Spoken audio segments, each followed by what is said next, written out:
Hi folks, in this video I'm going to show you how I made this pincushion thread catcher. I gave some extra reinforcement to the top edge so that it would keep its shape whether it's laying down or hanging. If you want to make it with a larger pincushion, all you need to do is expand the size of the rectangle. It's presently 5 by 9. You can make that cut larger, and don't forget to make the interfacing larger for it too. And that's it, it's all lined. I saw one online, someone said they liked it because it had a double pincushion on it. You can always cut the pincushion twice if that's what you want. And also it had a tab on the inside to hold your scissors.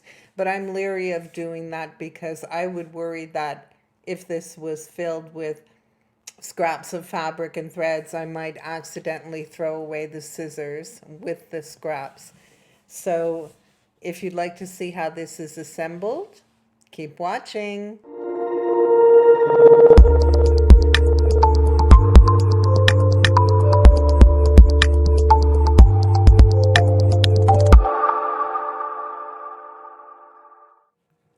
So before we get started assembling, these are the 4 cuts of fabric that you're going to use to make this pin cushion with thread catcher or scrap catcher, whatever you want to call it. So we have a 6 by 5 square, and I've added fusible interfacing, and I've folded over about 1/4 inch and pressed it. I've done that in advance. We have a 9 by 5 rectangle with fusible interfacing. This is going to be the pincushion part. We have the outside of the bag, which is 16 by 9. I've added fusible interfacing to that one also. And the lining, which I've cut 11 by 16, I wanted it longer so that I can have it fold over at the top to make a trim around the top of the bag. I've added heavy fusible interfacing in a 1-inch strip, and I've put it about 1/4 inch down from the top. The reason why I did this is because once I've sewn it onto the bag and I have this as a trim at the top, I wanted it to be more sturdy so that it helps to keep the shape of the bag. But that's completely optional. If you do want to do it, you can use heavy fusible interfacing. I've actually added 2 layers of it to make it good and strong. You can use strapping if you want to do it that way, or you can use boning. I've seen it done with boning also. So that's completely optional and completely up to you if you want to do it that way. You'll find all these cuts in the Design Space file that I'm sharing with you. And I've also included the cuts for the fusible interfacing, if you want to use them or not. Personally, I prefer to attach my interfacing before I cut out my shape. Totally up to you how you want to do it. So we're going to get started, and the first thing we're going to do is create the hinge for our bag. So I'm going to take this that I folded over 1/4 inch. I'm just going to fold it in half, and I'm going to sew a seam right along this open side. Not the ends, not necessary to sew anything on the ends, just 1/4 inch along this side, and I'll be back to show you what I do next. Okay, so I'm just going to trim off these little threads that I have. Get those away.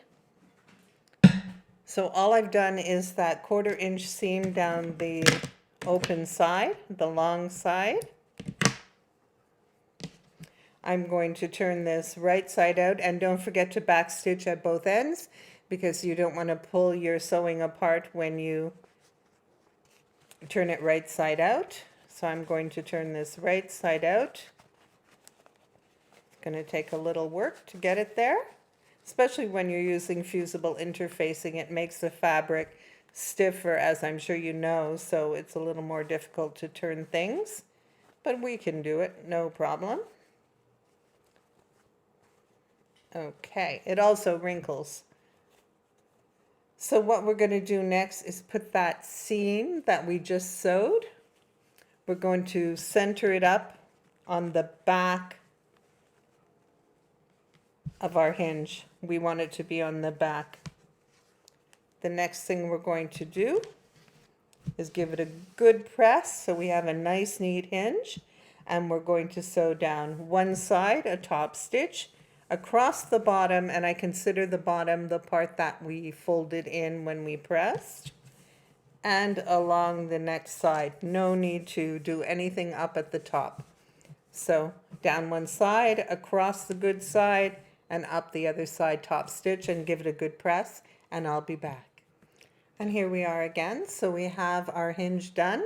I have the seam running down the back, and I've top stitched along the finished bottom and both sides. No need to do anything with the raw edge. It's going to be hidden inside the pin cushion. The next thing we're going to do is our pin cushion. I'm going to place it fabric side up. I'm going to take my hinge and put it good side down inside of this, center it up.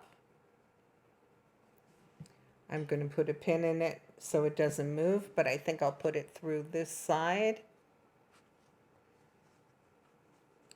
just so that when I'm pulling it out, I'm not pulling my pin through my fingers. We fold up our hinge so it doesn't get in the way, and we fold up good sides together and line it up for our pin cushion. I'm going to put a couple of pins in it just to keep it in place.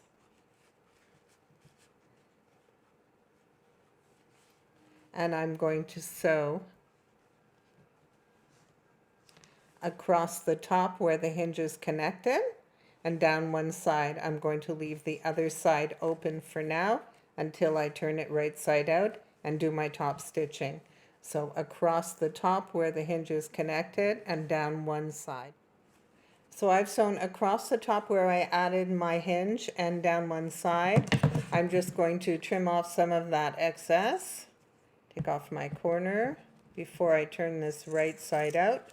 No need for all this fabric inside the pillow or the pin cushion. So I'm just going to trim around, make it nice and neat. Okay, we'll get that out of the way. And now the side that I've left open, I'm going to pull everything through there. When you use fusible interfacing, it involves a lot of pressing to keep everything looking nice, because it definitely wrinkles. We need to push our corners all the way out.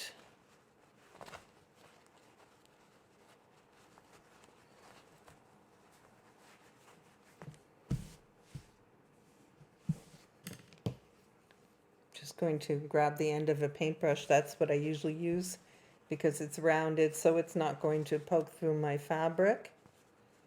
Push our corners out.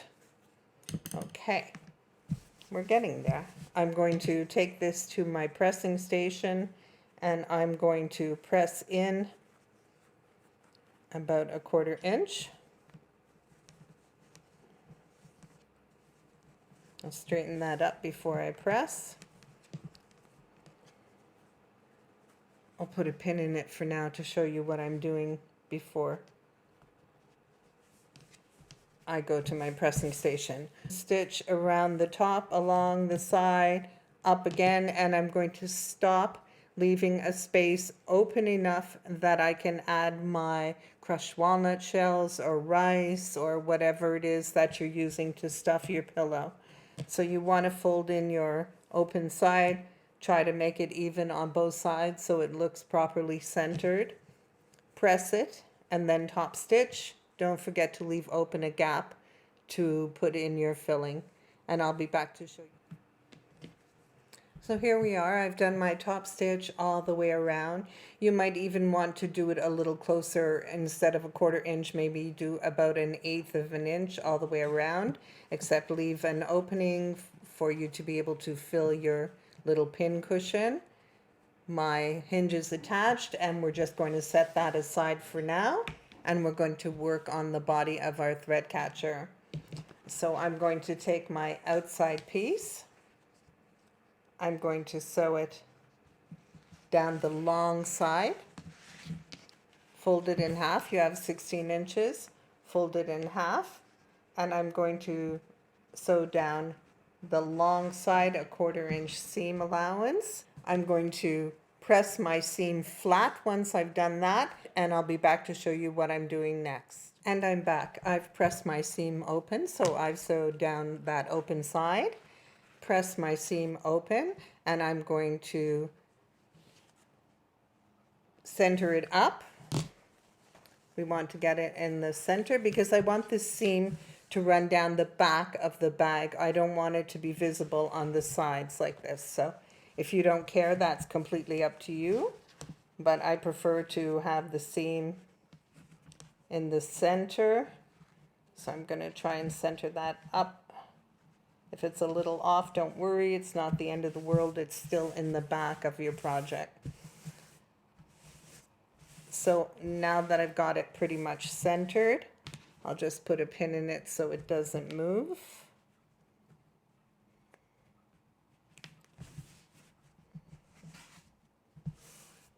And I'm going to sew a 1/4 inch seam right along the bottom to close it up. Don't touch the top, or whatever you want to call the bottom, the top, or the bottom. Along one end, I'm going to sew a 1/4 inch seam, and then we're going to create our gusset. Okay, I'll just take that pin out. I'm going to cut off those, although they'll end up being cut off in the gusset anyway. Now you want to open up the bag, find your middle, and we're going to pull out our points to make our gusset. Get them lined up nice and even.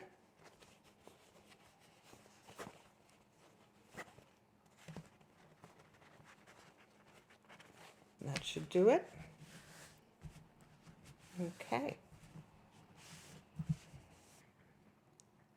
So I'm going to do about 1.5 inches on each side.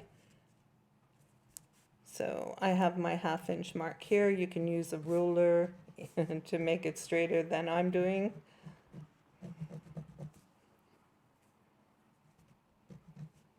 There we go. I'll straighten that up as I sew. And we'll flip that over and we'll do the same thing on this side. So line up your point and go about 1.5 inches across. I'm even going to put a pin in it to make sure it doesn't move while I've got it on my sewing machine. So I'm going to do that and I'll be back. And we've got our gussets sewn. So now all I'm going to do is trim off the points, leaving about a 1/4 inch away from my seam. There's no need to serge or zigzag the edges because they're going to be in between, they're going to be under the lining. So there's no need to do that. We are going to turn our bag right side out.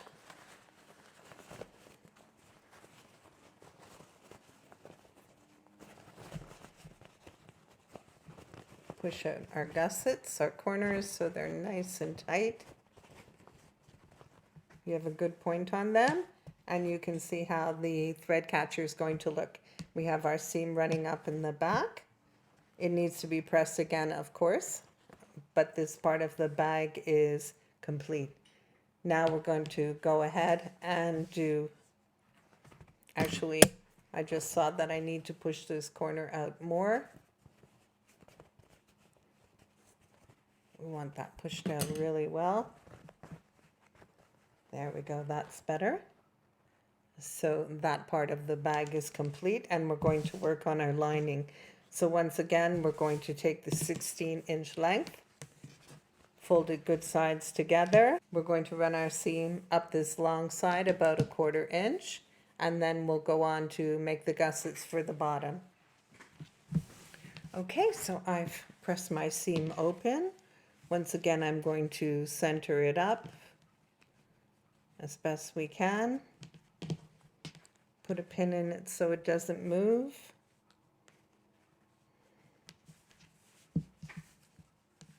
Make sure the other end is centered. That looks good. Okay, so what I'm going to do now is sew across the bottom. Let's see how wide this is. 2, 4, 6.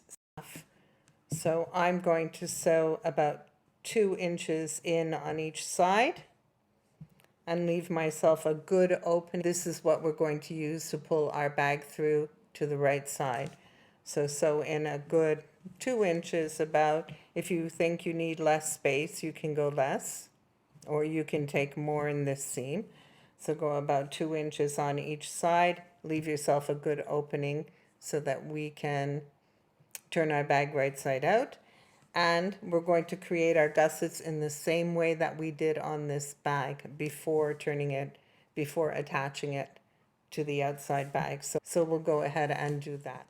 Okay, so I've left an opening at the bottom.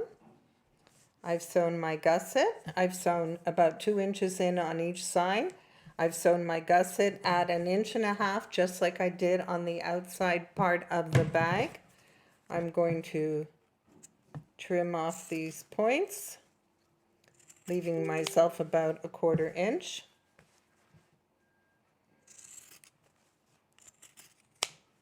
And we're ready to assemble our bag. I'll just get this thread out of the way so it doesn't bother me. There we go. And we're all ready to assemble our bag. We need this open so that we can turn our bag right side out.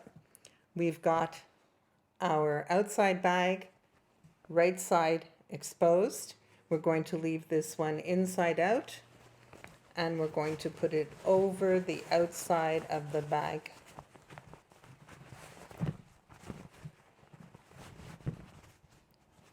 Okay. Line it up at the top. Make sure our seams are lining up in the back. I'll put a pin in that to keep it in place. We have our seams lined up.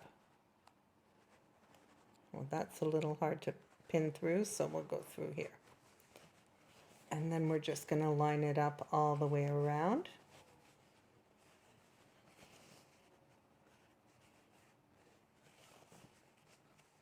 Okay, that looks good. So I'm going to sew this 1/4 inch all the way around to attach my bag together. You can see that you have more material for the lining, but it will even out once we turn it right side out and create the band at the top.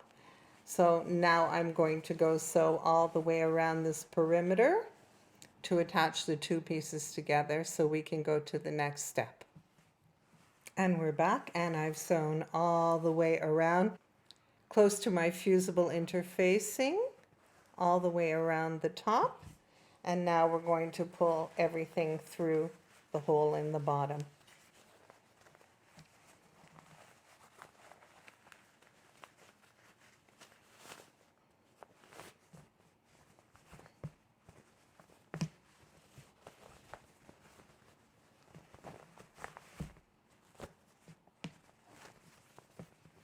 There we go. So at this point we can go ahead and fold this in, push our gussets out nice and straight.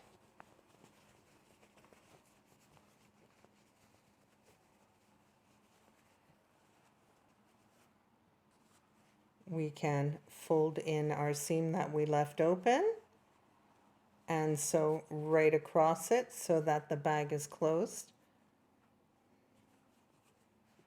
so that the lining is closed. I'll do that. Okay, I've done a tiny seam at the bottom so that it's closed up. We'll just trim away these threads. We don't want to leave those in there. Okay, and we'll tuck it inside.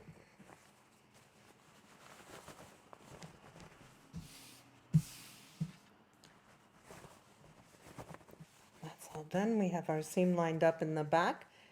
Mine isn't perfect, but that's okay. It's going to be covered anyway.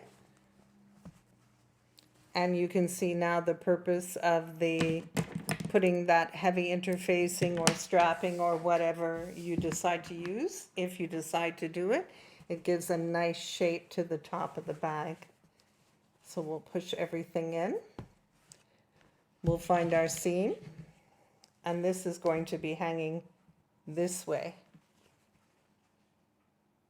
So I'm going to line my seam up with the bottom of the bag. Line it up all nice and straight. And it might be a little difficult to put a pin through all those layers.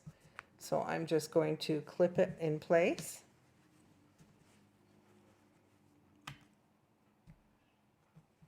There we go. That's where we're going to put it. I'm going to tuck all my lining in nice and neat. And I'm going to sew all around the perimeter again. This time I'm going to sew about a 1/4 inch at the bottom and at the top, about a 1/4 inch space, so that we have a nice finish. On the back, I'll go over that 1/4 inch, but I think I'll add an extra seam in the middle just to make sure that this is on and secure.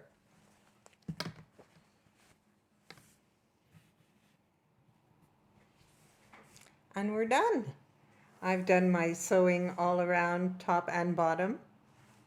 And you can see how the fusible interfacing that I layered at the top helps it to really keep its shape. I've added my hinge and my pin cushion by sewing it across the back. This is not perfect, no big deal. I'm going to fill it and close up my seam, and that's all that's left to do. So I hope you're going to make some of these. I hope you've enjoyed this video. Please like it and subscribe to my YouTube channel, and thank you for watching.